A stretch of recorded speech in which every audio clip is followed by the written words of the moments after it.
श्री सद्गुरु महाराज की जय। पुस्तक त्यागो जगत की आस।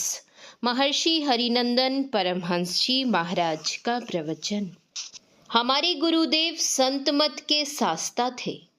बंदो गुरु पद कंज, कृपा सिंधु नर रूप हरि, महामोह तम पुंज, जासु बचन रवि कर निकर।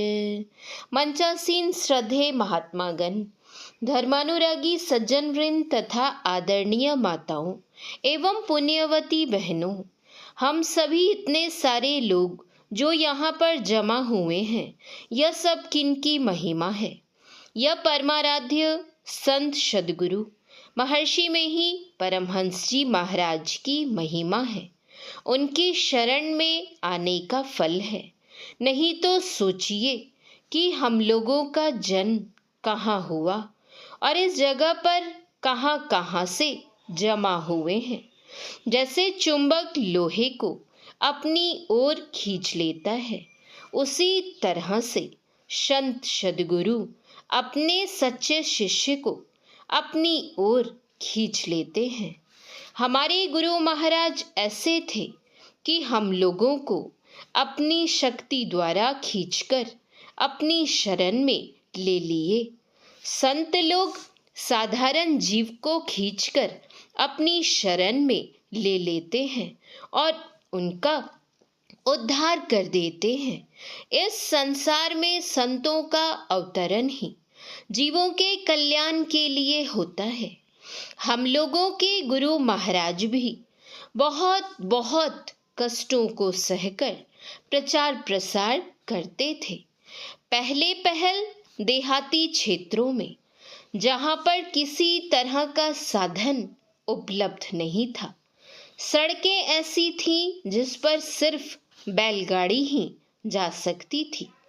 कहीं जंगल तो कहीं पहाड़ इत्यादि विकट मार्गों से चलकर गुरुदेव जन साधारण को भी सत्संग का ज्ञान देते थे। गुरु महाराज ने गर्मी, जाड़ा, वर्षा आदि की परवाह नहीं करते हुए संतमत का प्रचार किया। जहाँ कहीं जाते थे, अपनी व्यवस्था अपने साथ में लेकर चलते थे, ताकि गरीब स्तर के लोगों को खाने पीने का भार लेना ना पड़े। बाद में जब सत्संगी लोगों की संख्या ज़्यादा हो गई, तो कुछ सत्संगी गुरुदेव को खाने पीने का सामान दे देते थे।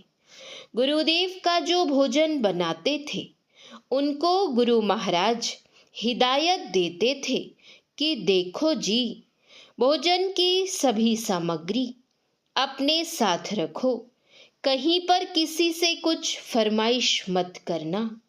सत्संगी लोग जो कुछ भी अपने मन से दे दे, बस उतना ही लेना, कोई चीज उनसे मांगना नहीं। गुरुदेव छोटी चीज के लिए भी फरमाइश नहीं करने के लिए कहते थे। एक बार की बात है, पहले पहल गुरु महाराज का जो भोजन बनाया करते थे, उनका नाम था भूपलाल दास। उनका देहांत हो जाने के बाद गुरु महाराज का भोजन बनाने का सौभाग्य मुझे प्राप्त हुआ। गुरुदेव ने मुझे भी कह दिया था कि देखो जी, भोजन की सारी सामग्री अपने साथ रखो, कहीं भी गृहपति से कोई सामग्री मत मांगना। गुरु महाराज के ठहरने के लिए और भोजन बनाने के लिए लोग अलग से फूस की झोपड़ी बना देते थे। भोजन की सारी सामग्री वहीं पर आ जाती थी।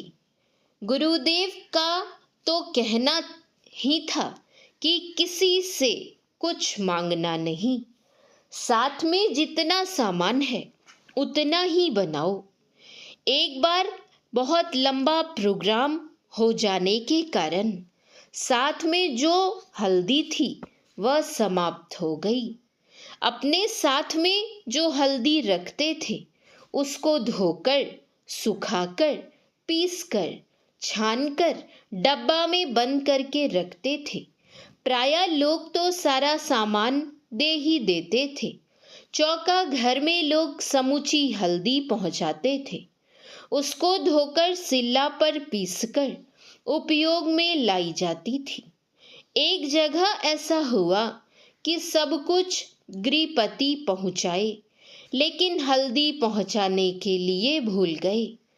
गृहपति बाद में आकर पूछे कि सारा सामान आ गया? मैंने कहा हाँ, सब सामान आ गया, लेकिन हल्दी नहीं आई है।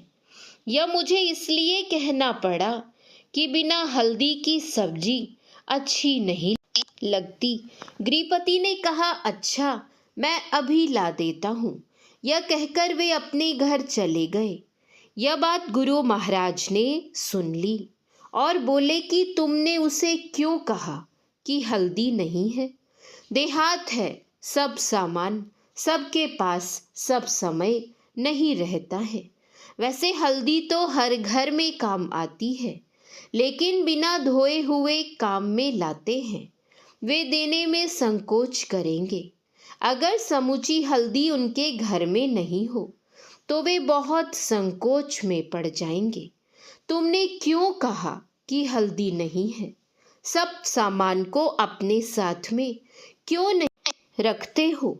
मैंने कहा हुजूर, हल्दी तो थी, लेकिन लंबा प्रोग्राम हो जाने के कारण सारी हल्दी खर्च हो गई, इसलिए कहना पड़ा कि हल्दी नहीं है। गुरु महाराज इस तरह से कहीं पर भी किसी को बाहर नहीं देना चाहते थे। किसी व्यक्ति के पास एक ही घर है, लेकिन उसकी भी चाहना होती थी कि मेरे घर में भी सत्संग हो। गुरु महाराज वहाँ पर भी जाकर सत्संग करते थे। ऐसे ही एक आदमी आए, बहुत गरीब थे, देहात में रहते थे। उनके पास एक ही घर था, लेकिन उनकी चाहना थी कि मेरे घर में भी सत्संग हो। वे इस बात को सोचते हुए गुरु महाराज के पास पहुँचे, लेकिन उनको अपने से गुरु महाराज को कहने की हिम्मत नहीं हुई। तब उन्होंने पूज्य बाबा संत सेवी जी महाराज को कहा कि मेरी भी इच्छा है कि मेरे घर पर भी सत्संग हो। बाबा समझ गए कि ये गरीब आदमी है, लेकिन फिर भी उनसे पूछा कि आपके पास कितने घर हैं? तो उन्होंने कहा एक घर है। तो पूज्य बाबा ने फिर पूछा कि उसमें आप रहते हैं? आपके पास गाय भी है, बैल भी है? तो उन्होंने कहा हाँ। उसको कहाँ रखते हैं? तो कहा उसी घर में। भोजन कहाँ बनाते हैं? उसी घर में। सामान सब कहाँ रखते हैं? तो कहा कि उसी घर में। जब आप सब कुछ उसी घर में रखते और रहते हैं, तो गुरु महाराज को ले जाएंगे तो कहाँ रखेंगे? यह सुनकर बेचारा चुप हो गया, कुछ भी उत्तर नहीं दिया। इस बात को गुरु महाराज बगल से सुन रहे थे।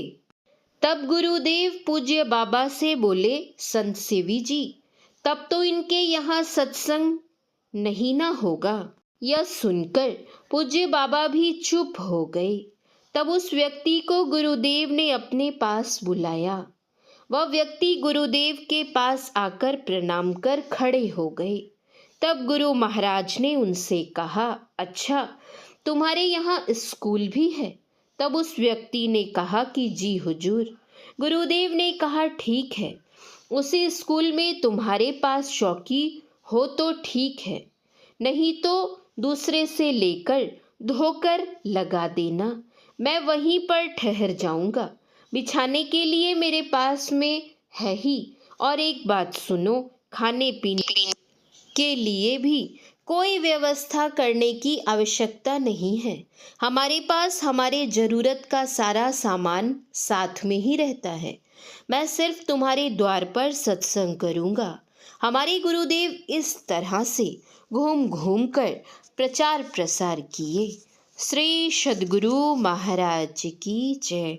यह प्रवचन दिनांक 22/9/2007 ईस्वी को संत मत सत्संग आश्रम plot number 134 Rajpur Khurd extension नई दिल्ली के वार्षिक अधिवेशन के शुभ अवसर पर अपराह्नकालीन सत्संग में हुआ था। महर्षि हरिनंदन परमहंस जी महाराज के प्रवचन का कुछ अंश पढ़ा गया है। श्री सद्गुरु महाराज की जय। श्री सद्गुरु महाराज की जय। श्री सद्गुरु महाराज की जय। जय गुरु महाराज।